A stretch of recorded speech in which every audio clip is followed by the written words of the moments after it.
हरियाणा में फिरौती और फायरिंग की बढ़ती वारदातों ने अब सियासी पारा गरमा दिया है। रोहतक के सांसद दीपेंद्र हुड्डा ने हरियाणा की नायब सरकार पर सीधा हमला बोलते हुए कहा है कि प्रदेश में कानून व्यवस्था पूरी तरह फेल हो चुकी है।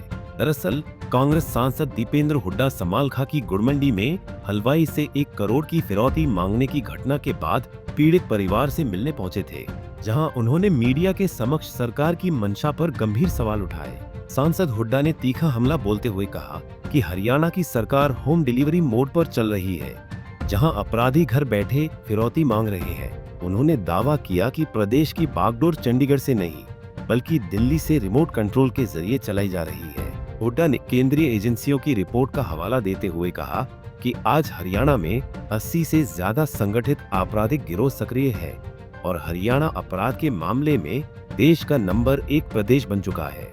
वहीं पूर्व मुख्यमंत्री भूपेंद्र सिंह हुड्डा के कार्यकाल की याद दिलाते हुए दीपेंद्र ने कहा कि एक समय था जब अपराधी हरियाणा की सीमा लांघकर यूपी भाग जाया करते थे, लेकिन आज हालात उलट है।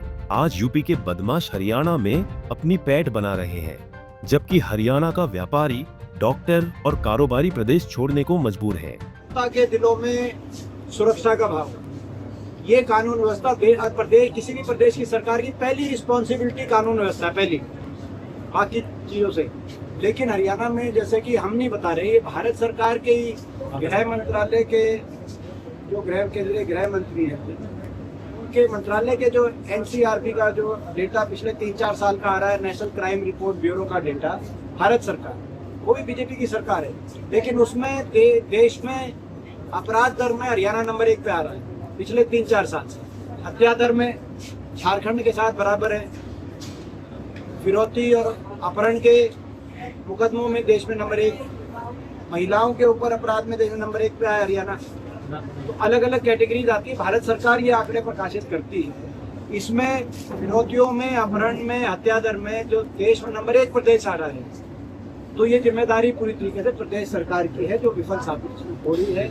हमारी मांग है कि जो यहाँ पे पकड़े गए हैं, अभी एसपी साहब से आपके सामने मेरी बात हुई, एक बड़ा उदाहरण उन पर कठोरतम कार्रवाई करते हैं और देश की, प्रदेश की जनता के सामने वो कार्रवाई की बात आए, ताकि एक संदेश जाए कि इस तरह का कोई अगर करेगा तो बर्दाश्त नहीं किया जाएगा। लोकसभा तक भी संसद का सत्र शुरू हो रहा है, 28 से सत्र कॉल आ गया है, 28 से 28 व्यापारी टैक्स देगा जब तो सरकार चलती है ना। बिल्कुल है सरकार की चीजें, और व्यापारी जो टैक्स है वो क्यों दे रहे हैं? और आमतौर सबसे पहला होता है कानून व्यवस्था। कानून व्यवस्था अच्छी हो तो निवेश होता है उस प्रदेश में। हरियाणा पूर्ववर्ती कांग्रेस सरकार, हुड्डा सरकार, इसमें निवेश में नंबर 1 पे जो कहते थे, उसका मूल कारण था कि कानून व्यवस्था पूरी तरीके से हरियाणा की सबसे अच्छी मानी जाती थी। उस समय सारे अपराधी हरियाणा से पलायन करके यूपी के अंदर चले गए। अब स्थिति देखो, ये मैं राजनीति से इसलिए ऊपर उठ के बात कर रहा हूँ, मैं राजनीति से ऊपर उठ के कि यूपी में भी हो सकता है इसी पार्टी की सरकार हो, मैं भी, हम पार्टी पे नहीं है, अब वो यूपी वाले भी यहाँ गए। तो पलायन, ठीक कह रहे हैं, पलायन व्यापारी वर्ग पलायन कर रहा है, डॉक्टर पलायन कर रहे हैं कई जगह, कई शहरों से, कई कस्बों से डॉक्टर पलायन करके। तो ऐसे मैं समझता हूँ कि हालात जो हरियाणा में बने हैं, सरकार जिम्मेदार है और सरकार इस पर ठोस कार्रवाई करे। प्रशासन ने, एसपी साहब ने एक आश्वासन दिया है, मगर इस बात को हम जो है हम अपने निगरानी में रखेंगे। और समालखा हम सभी अपने व्यापारी भाइयों कहना चाहते हैं, बिल्कुल घबराने की जरूरत नहीं, हम साथ हैं और पूरी कांग्रेस पार्टी साथ है। और हम लोग सारे, हमारे सांसद और सारे विधायक मिलके विधानसभा में भी इस मुद्दे को उठाएंगे, लोकसभा में उठाएंगे, और जिसने गलती, यहाँ पे जो दोषी हैं, अपराधी, उनको बख्शा ना जाए, और अगर इनके पीछे कोई और है वहां तक भी पहुंचा जाए, ये हमारी। आगे दीपेंद्र हुड्डा ने सरकार को चेतावनी देते हुए कहा कि वे अपराधियों को संरक्षण देने वाली नीतियों और बढ़ते क्राइम ग्राफ के मुद्दे को संसद से लेकर विधानसभा तक मजबूती से उठाएंगे। संगठित गैंग्स, गिरोह, 80 से ज्यादा तो गैंग्स हैं जो हरियाणा में सक्रिय, हरियाणा सरकार मान रही है।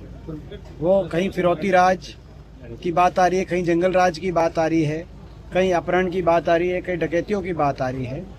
और हरियाणा भारत सरकार के अनुसार देश का सबसे असुरक्षित प्रदेश है।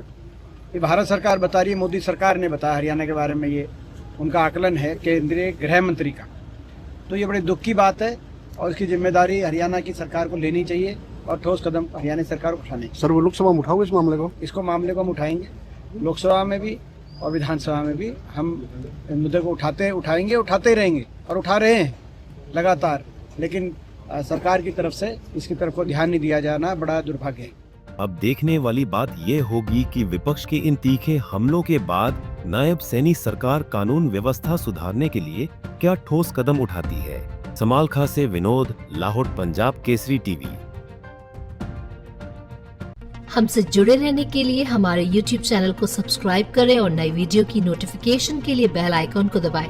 अगर आप ये वीडियो Facebook पर देख रहे हैं तो लाइक जरूर करें और ज्यादा से ज्यादा शेयर करें। धन्यवाद।